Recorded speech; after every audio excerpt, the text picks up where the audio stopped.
The war between Israel and Hamas is having political repercussions right back here in the U.S. New CBS News polling finds most Americans disapprove of President Biden's handling of the conflict, and that number has grown as the war stretches on.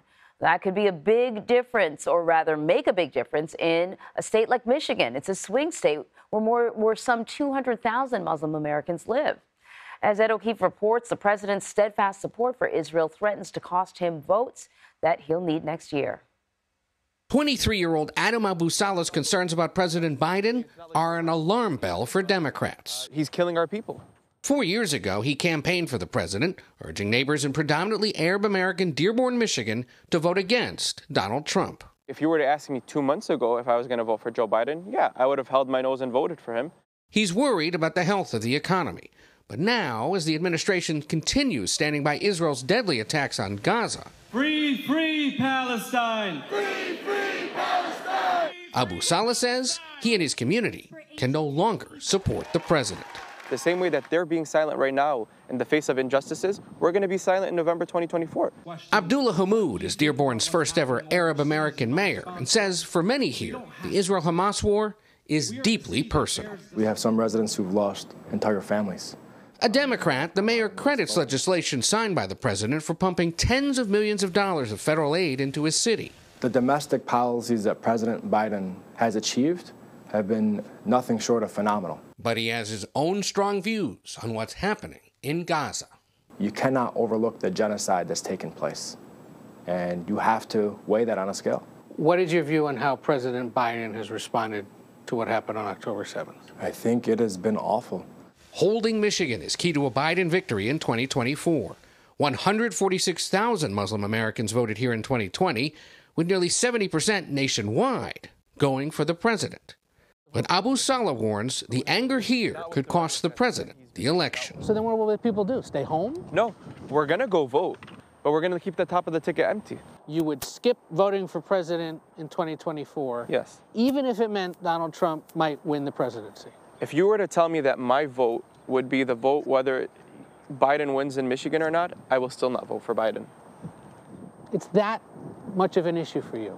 Yeah, my people dying is that much of an issue for me. A Biden campaign spokesperson says the president continues to work closely and proudly with leaders in the Muslim and Palestinian communities across the country, while the White House says it's tirelessly working to increase the urgent delivery of aid to the, quote, innocent people of Gaza. Anne-Marie? Ed, I want to ask you about another area where the president seems to be struggling. But before I do, I want to kind of ask for a little more clarification about this new CBS polling and how the president is handling the war.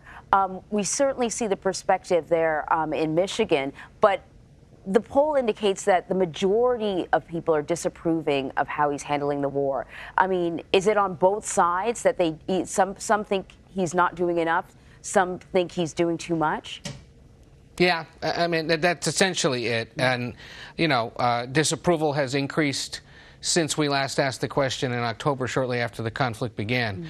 The reason we wanted to call out what's going on there in Michigan, of course, is because Dearborn, with about 109,000 residents, you get a chunk of them to stay home or to not vote in the presidential election inside a big county, inside a big swing state.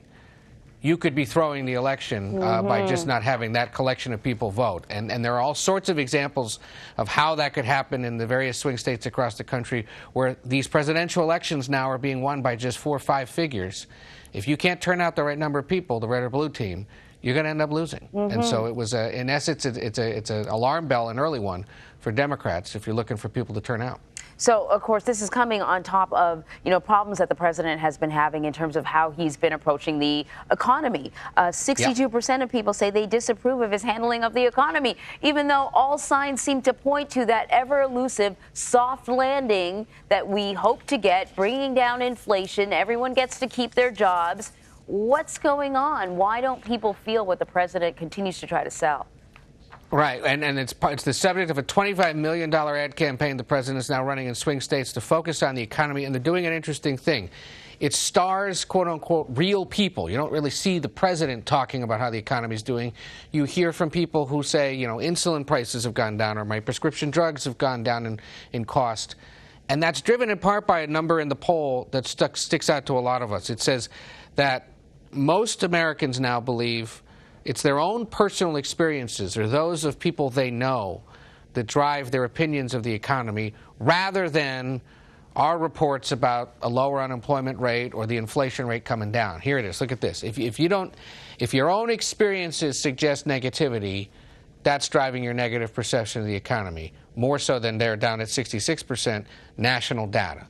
So what the Biden campaign has calculated it needs to continue doing is leaning on real Americans, or maybe you'll hear the president start talking more in this sort of I feel your pain way about what it is that's happening in the economy and trying to get people's psychology about it to change from a more negative perception, which it has been now ever since the pandemic began, to a more positive outlook, given that our data continues to show things are on the up and up.